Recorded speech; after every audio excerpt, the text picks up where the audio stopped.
When I opened my first assisted living home, I learned the hard way what works and what doesn't. Now I'm here to help you skip the mistakes and open your doors with confidence.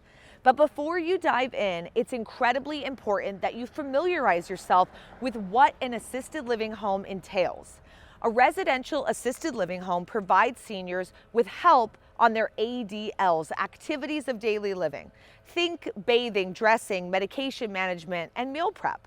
Unlike a skilled nursing facility or nursing home, assisted living homes, they don't offer intensive medical care, but instead they focus on creating a supportive and comfortable living environment. So ask yourself some key questions. Who do you want to serve? What are the needs of those seniors in your area? What services will your home offer that are unique and different from what's already out there?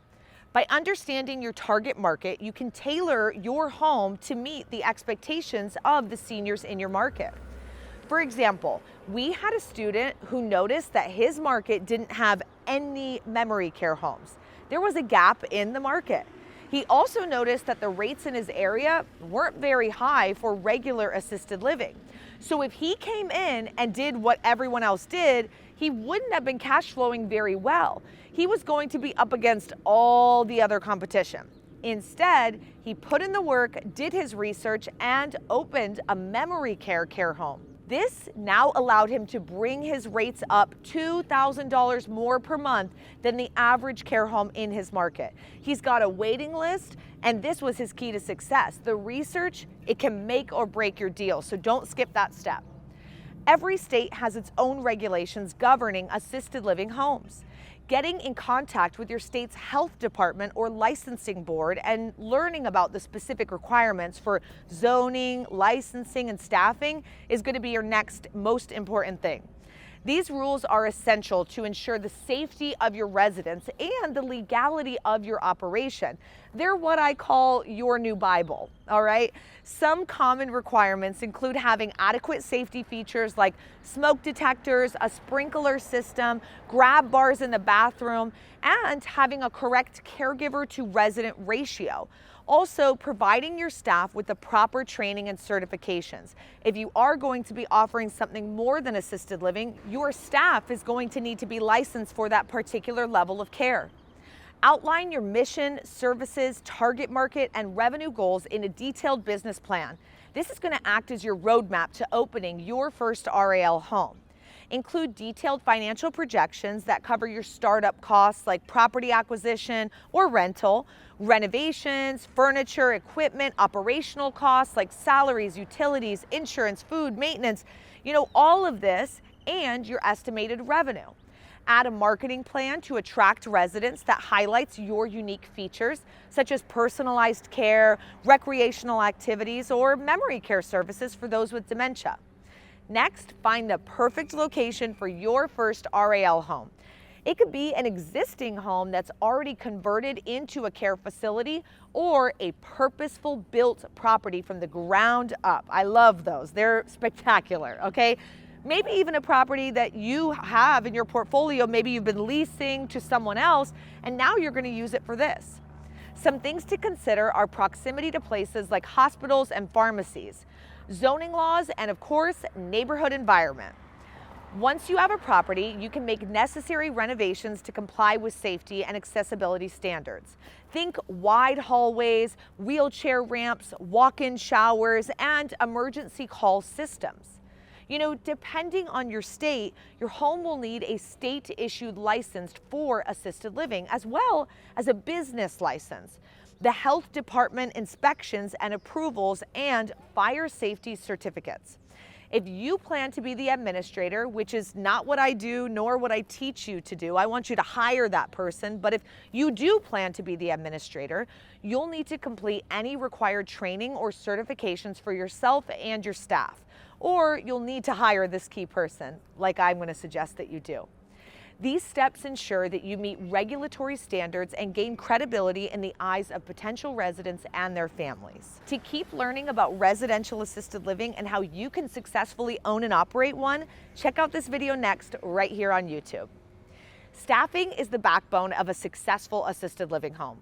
It's important to hire caregivers who are not only qualified, but also compassionate.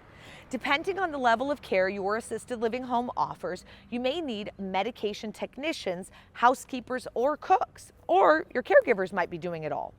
Your team should be thoroughly trained in senior care, emergency procedures, and customer service.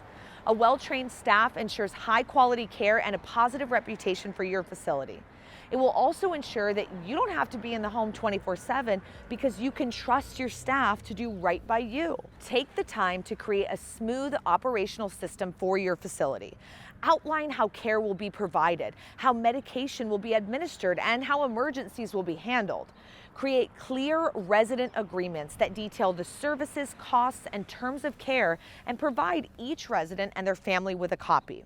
When you set up systems for tracking residents' medical information, payments, and daily care activities, you can invest in software that simplifies scheduling, billing, and communication with families, and it will make your life a whole lot easier. As a business owner, we don't want to be doing things on paper these days. Electronic medication recording systems are the way to go.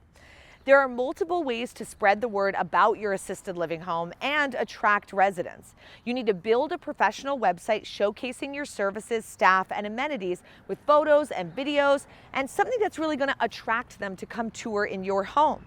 You'll eventually be able to add testimonials from residents and their families. Look to partner with local hospitals, senior centers, and doctors with the hope of gaining referrals through them. Use online platforms like Google My Business and social media to reach families researching for care options, and host open houses where potential residents and their families can tour the facility and meet the staff. Word of mouth is powerful in this industry. Happy residents and families will be your best advocates. Once your facility is operational, the focus shifts to delivering excellent care. Offer personalized services and create a sense of community through activities like group meals, exercise classes, and social events. You can encourage feedback from residents and their families to continuously improve. As your first residential assisted living home becomes established, consider expanding. Maybe it's time to scale. You might want to open additional locations or offer specialized services in those new locations, or enhance the amenities that you already have. Always reinvest in staff training and facility upgrades to stay competitive and maintain high standards of care. Opening a residential assisted living home is one of the most rewarding things that you can do. Don't skimp out on any of these steps and stay the course. We need you. Our mission is to positively impact 10 million seniors by providing high-quality assisted living, and I can't do it alone. There's a shortage of good housing options for seniors in our country right now today, and you can help solve the silver tsunami crisis. Join the mission of doing good and doing well, and hopefully we'll see you in class soon.